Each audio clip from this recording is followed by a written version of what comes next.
ശ്രീ ഗണേശ ശാരദാ ഗുരുഭ്യോ നമഃ. ഓം ശ്രീ നാരായണ പരമഗുരവേ നമഃ. നമ്മുടെ ഇന്നത്തെ സത്സംഗ് വേദിയിലെ എല്ലാ സുഹൃത്തുക്കൾക്കും നമസ്കാരം.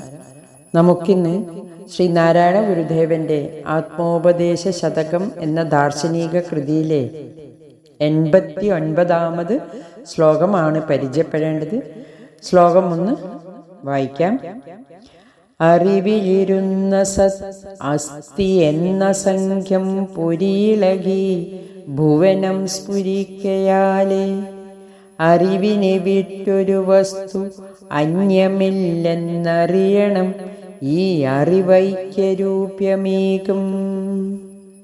അറിവിലിരുന്ന സത് അസ്തി എന്ന് അസംഖ്യം, അസ്തി എന്ന അസംഖ്യം പൊരി ഇളകി ഭുവനം സ്ഫുരിക്കയാലേ, അറിവിനെ വിട്ടൊരു വസ്തു അന്യമില്ലെന്നറിയണം, ഈ അറിവ് ഐക്യരൂപ്യമേകും. സാരം: അറിവിലിരുന്ന് സദ്ഭാവം ഉണ്മയാണ് എന്ന് ബോധിപ്പിക്കുന്ന അസംഖ്യം പ്രകാശകണങ്ങൾ ഇളകി ലോകം പ്രകാശമാനമാകയാൽ അറിവ് വിട്ട് ഒരു വസ്തു അന്യമില്ല എന്നറിയണം. ഈ അറിവ് ഏകത്വബോധം ഉണ്ടാക്കുന്നു. ഇതാണ് ഈ ശ്ലോകത്തിൻ്റെ സംക്ഷിപ്ത രൂപം. നമുക്കിതിനെ വിശദമായി പഠിക്കാം. അറിവിലിരുന്ന സത് അസ്തി എന്ന് അസംഖ്യം, അസ്തി എന്ന അസംഖ്യം പൊരിയിളകി ഭുവനം സ്ഫുരിക്കയാലേ, അറിവിലിരുന്ന് സത്താണ്, യഥാർത്ഥത്തിൽ ഉള്ളത് ഉണ്മയാണ് എന്ന തരത്തിൽ പൊരിയിളകി ഭുവനം സ്ഫുരിക്കയാലേ, ഈ ഭുവനം ഉണ്ട് എന്ന പ്രതീതി നമുക്ക് ഉണ്ടാകുന്നതെങ്ങനെ? അറിവിലിരുന്ന് സദ്ഭാവം ഉണ്മയാണെന്ന് തോന്നുന്ന വിധത്തിൽ പൊരിയിളകുന്നു, പടലം സൃഷ്ടിക്കുന്നു. സദ്ഭാവം ഉണ്മയാണ്. ഇതിനെയെല്ലാം സത്യമുണ്ടെന്ന് തോന്നിപ്പിക്കുന്ന വിധത്തിൽ പ്രപഞ്ചം എവിടെയും ഉണ്മയാണ് കാണുന്നത്. എല്ലാറ്റിലും സജീവത ഉണ്ട് എന്ന് തോന്നുന്ന വിധത്തിൽ നമുക്ക് തോന്നുന്നു. സസ്യലതാദികളെ നോക്കൂ, പച്ചപ്പുകളെ നോക്കൂ, ഉണങ്ങിയതിനെ നാം കാണുന്നില്ല. എവിടെയും പുഷ്ടിപ്പെടുന്നതായിട്ട് തോന്നുന്നു. പ്രപഞ്ചം സജീവമായിട്ടാണ് തോന്നുന്നത്. മൃദത്വം തോന്നുന്നില്ല. ഓരോന്നിനും മനസ്സിന് സന്തോഷവും നൽകുന്നതാണ് ഈ പ്രപഞ്ച വിന്യാസം. ഓരോന്നും ഉണ്ട് ഉണ്ട് ഉണ്ട് എന്ന് വിളിച്ചറിയിക്കുന്നു. പ്രപഞ്ച സ്പന്ദനം വിളിച്ചറിയിക്കുന്നു. കാറ്റ് വായുവിൻ്റെ സജീവത ഞാൻ ഇവിടെ ഉണ്ടെന്ന് വായു വിളിച്ചറിയിക്കും പോലെ സൂര്യകിരണം ഏൽക്കുമ്പോൾ നവ്യാനുഭൂതി ഉണ്ടാകുന്നു. ഉദയസൂര്യൻ്റെ ഊഷ്മാവ് ശരീരത്തിനും മനസ്സിനും ഉന്മേഷവും തേജസ്സും ഉണ്ടാക്കുന്നു. ഇങ്ങനെ നോക്കുമ്പോൾ പ്രപഞ്ചത്തിലെ ഓരോന്നെടുത്തു നോക്കിയാൽ സത്യത്തെ വിളിച്ചറിയിക്കുന്നു. ഉണ്മയുണ്ട്, ഉണ്മയുണ്ടെന്ന അറിവ് നാം അറിയാതെ പ്രപഞ്ചം നമ്മിൽ നിറയ്ക്കുന്നു. ഓരോ പ്രപഞ്ച പ്രതിഭാസത്തിലും ചൈതന്യത്തിൻ്റെ ഉള്ളടക്കം കാണാം. പക്ഷിമൃഗാദികളും വൃക്ഷലതാദികളിലും അവരവരുടെ കഥ പറയുന്നത് പോലെ തോന്നും. പൂവ് കണ്ണിന് ആനന്ദം തരുന്നു, അതിൻ്റെ സുഗന്ധം മൂക്കിനെ സജീവമാക്കുന്നു. അതുപോലെ അതിൻ്റെ മൃദുത്വം ത്വക്കിനെ സുഖം തരുന്നു. ഈ പ്രപഞ്ചത്തിലെ ഓരോ വസ്തുക്കളും നമ്മുടെ ഇന്ദ്രിയങ്ങളെ തട്ടി ഉണർത്തി സജീവമാക്കുന്നു. ശരീരത്തെ സജീവമാക്കി ആത്മാനുഭൂതിയിൽ ലയിക്കുന്ന പ്രതീതി ഉളവാക്കുന്നു. കണ്ണ് കാഴ്ചകൾ ആസ്വദിക്കുമ്പോൾ ഉൾപ്രപഞ്ചത്തിലേക്ക് നമ്മെ എത്തിക്കുന്നു.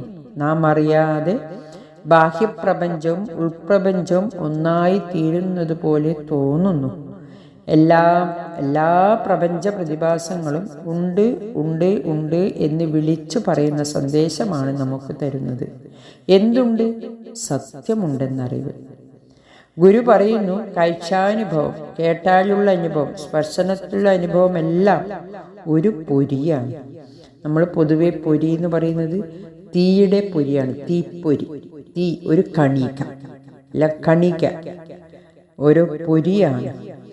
അതായത് പൊരി എന്താണ് സന്ദേശം തരുന്നത്?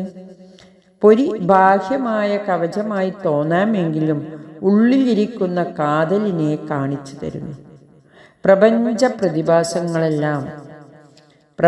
പ്രതിഭാസങ്ങളെല്ലാം പൊരിയാണെന്ന് ഗുരു പറയുന്നു.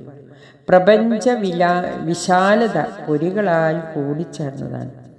ഈ പൊരികളെല്ലാം ഒന്നായി അത് വിശാലമായ പ്രപഞ്ചമായി പരിണമിക്കുന്നു. ഓരോ പൊരിയും ഉണ്മയുടെ സന്ദേശം, സത്യത്തിൻ്റെ സന്ദേശം സൂചിപ്പിക്കുന്നു. പക്ഷെ ഇല്ലാത്തതായ പൊരി ഉള്ളതായ പൊരുളിൻ്റെ സന്ദേശം തരുന്നു. പൊരി പൊരുളിൻ്റെ സൂചനയാണ്, പൊരുളിനെ സൂചിപ്പിക്കുന്നുണ്ട്. ഇല്ലാത്ത അനേകം പൊരികൾ ചേർന്നതാണ് ഈ പ്രപഞ്ചം. പൊരിയിൽ നിന്ന് പൊരുളിലേക്ക് നാം എത്തേണ്ട ആവശ്യമുണ്ട്.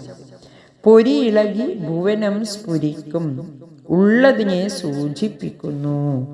എന്നാൽ ഇല്ലാത്തതായ അനേകങ്ങൾ ചേർന്നതാണ് ഈ പ്രപഞ്ചം സ്ഥിതി കൊള്ളുന്നത്. പൊരിയും പൊരുളും അഖണ്ഡ ബോധത്തിൻ്റെ പ്രതീകങ്ങളാണ്. അറിവിൽ നിന്ന് ഭിന്നമായി യാതൊന്നുമില്ല.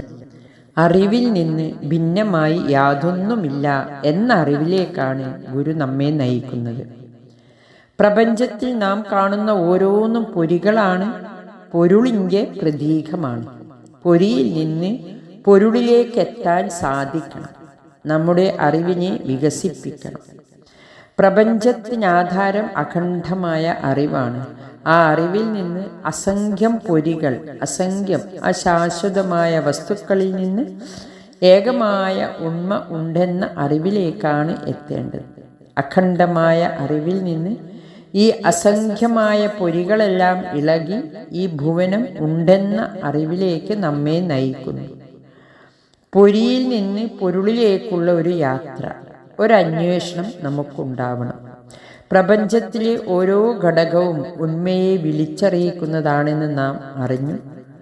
തീ ഉണ്ടായാലേ തീപ്പൊരി ഉണ്ടാകൂ. തീപ്പൊരിയുടെ എത്ര വലുതാണ് തീ! തീപ്പൊരിയിലൂടെ തീയിലെത്തണം. ഈ കാണുന്നതൊക്കെ തീപ്പൊരിയാണ്. പൊരിക്കാധാരമായ തീയുണ്ട്. ഗുരു ബോധിപ്പിക്കുന്നു, ഈ കാണുന്നതൊക്കെ പൊരിയാണ്. പ്രപഞ്ചത്തിലെ ഓരോ പൊരിക്കും വശ്യതയും മേന്മയുമുണ്ട്. എന്നാൽ അസംഖ്യം പൊരി ഇളകി ഭുവനം സ്ഫുരിക്കുന്ന പൊരുളിൻ്റെ മേന്മ എന്താകും? പൊടികളിൽ കൂടി ഭൂമിയെ അറിയാം. പൊരി കണ്ടാൽ തീയെ അറിയാം.